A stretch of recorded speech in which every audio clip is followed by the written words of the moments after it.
వాస్తవ విషయాలను తెలియాలనే ఉద్దేశంతో ఈరోజు మీ ముందుకు రావడం జరిగింది. సరే, కాళేశ్వరం విషయంలో ఏం జరుగుతుందో అందరూ తెలిసిన విషయమే. ముఖ్యంగా తెలంగాణ రాష్ట్రంలో కేసీఆర్ కుటుంబానికి రేవంత్ రెడ్డి గారి సర్కారు ఒక రక్షణ కవచంగా మారింది. కేసీఆర్ కుటుంబానికి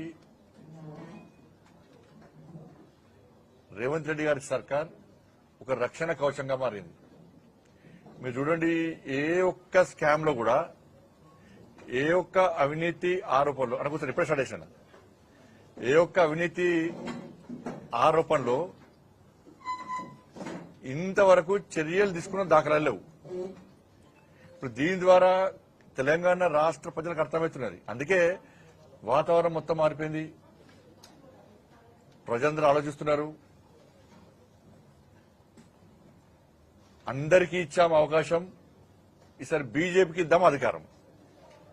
అందరికీ ఇచ్చాం అవకాశం, ఈసారి బీజేపీకి ఇద్దాం అనే అధికారం ఇద్దామని చెప్పి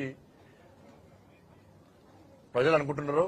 దాని ప్రధాన కారణం ఏంటంటే బీఆర్ఎస్ కాంగ్రెస్ ఒక్కటే, ఒక నాణానికి బొమ్మ బొరుసు లాంటి వాళ్ళు. లోపాయకార ఒప్పందం ఇద్దరి మధ్య కుదిరింది. అందుకే కేసీఆర్ కుటుంబం మీద ఏం విచారణ పేరుతో కాలయాపన చేస్తుంది తప్ప ఎలాంటి చర్యలు తీసుకున్న దాఖలాలు లేవని చెప్పి అలా స్పష్టం చేస్తారు. మేము క్లియర్గా ఉన్నాం. మా స్టాండ్ అంతా నరేంద్ర మోడీ గారి స్టాండ్. మాది, మా పార్టీ కార్యకర్తలు కానీ మాది కానీ, మా స్టాండ్ నరేంద్ర మోడీ గారి స్టాండ్.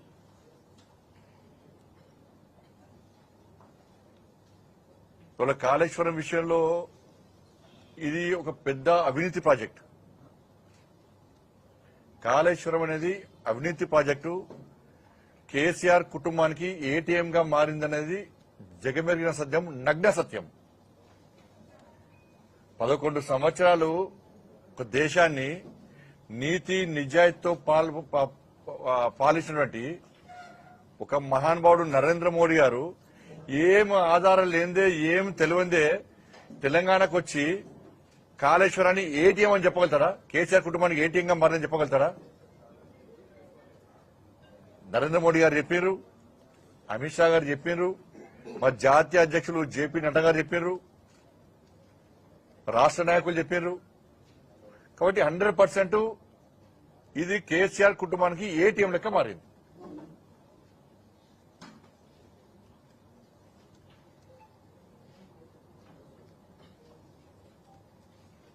వాళ్ళ మా స్టాండ్ ఒకటే, ఊసరి లెక్క రంగులు మార్చే స్టాండ్ మాది కాదు. పార్టీ స్టాండ్ మా స్టాండ్. ఇప్పుడు నేను మొదలంగా రాష్ట్ర అధ్యక్షుడిగా ఉన్నా. నా ఫోన్ ట్యాపింగ్ సంబంధించి నాకు నోటీస్ ఇచ్చారు. అంటే అప్పుడు రాష్ట్ర అధ్యక్షుడు ఉన్నప్పుడు ఒక స్టాండ్, ఇప్పుడు మినిస్టర్ యొక్క స్టాండ్ మారుతుందా? పార్టీ స్టాండ్ నా స్టాండ్.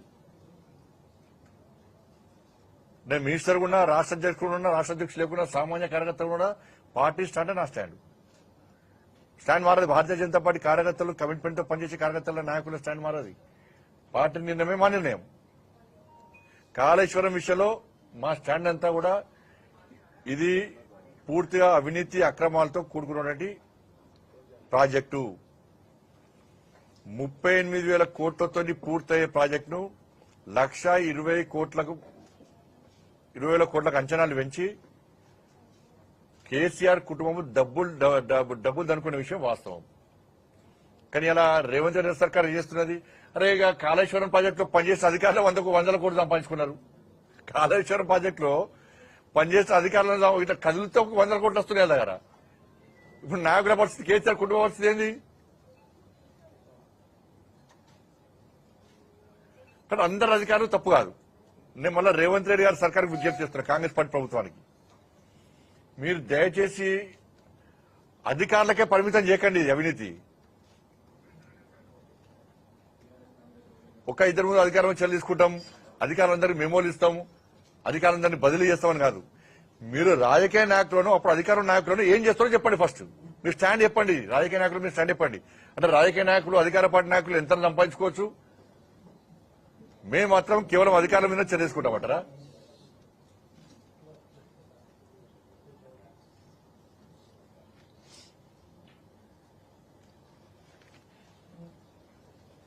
ఇప్పుడు తుమ్మిడిహట్టి దగ్గర నీళ్లు లేవు. నీళ్లు లేకపోవడం వల్ల నీటి లభ్యత లేకపోవడం వల్లనే మేము ఈ డిజైన్ మార్చినాము. కాబట్టి 1,20,000 కోట్ల అంచనాలు వేసినామని చెప్పి కేసీఆర్ గారు చెప్తున్నారు. ఇప్పుడు నా దగ్గర సిడబ్ల్యూసీ రిపోర్ట్ ఇచ్చింది అనుకున్నారు. ఈ కాపీ మీకు కూడా ఇస్తాను. సిడబ్ల్యూసీ రిపోర్ట్ నా దగ్గర ఉన్నది. ఈ సిడబ్ల్యూసీ రిపోర్ట్ లో తుమ్మిడిహట్టి దగ్గర ఈ సిడబ్ల్యూసీ ఏం చేసిందంటే 2013 నుంచి ఒక శాస్త్రీయంగా వాళ్ళ అంచనాలు వేసింది. ఏది సిడబ్ల్యూసీ 2013 నుంచి 1986 నుంచి 2013 వరకు 2013 వరకు 30 సంవత్సరాలకు సంబంధించి నికర జలాలు ఎంత ఉంటాయో అంచనా వేసింది. దాని ప్రకారం తుమ్మిడిహట్టి దగ్గర 165 టీఎంసీల నీటి లభ్యత ఉంటుందని చెప్పి అంచనా వేసింది సిడబ్ల్యూసీ. ఈ రిపోర్టు మీకు ఇస్తాను నేను. రిపోర్ట్ సిడబ్ల్యూసీ రిపోర్ట్ ఏమో నీటి లభ్యత ఉంటది అంటే కేసీఆర్ కుటుంబం ఏమో నీటి లభ్యత లేదు కాబట్టి మేము అంచనా దాన్ని మార్చినామని చెప్పి అంటున్నాం. మరి ఈ రిపోర్ట్ ఎవరు తయారు చేసారు? ఈ రిపోర్ట్ ఎవరు తయారు చేసారు? ఈ రిపోర్ట్ తప్ప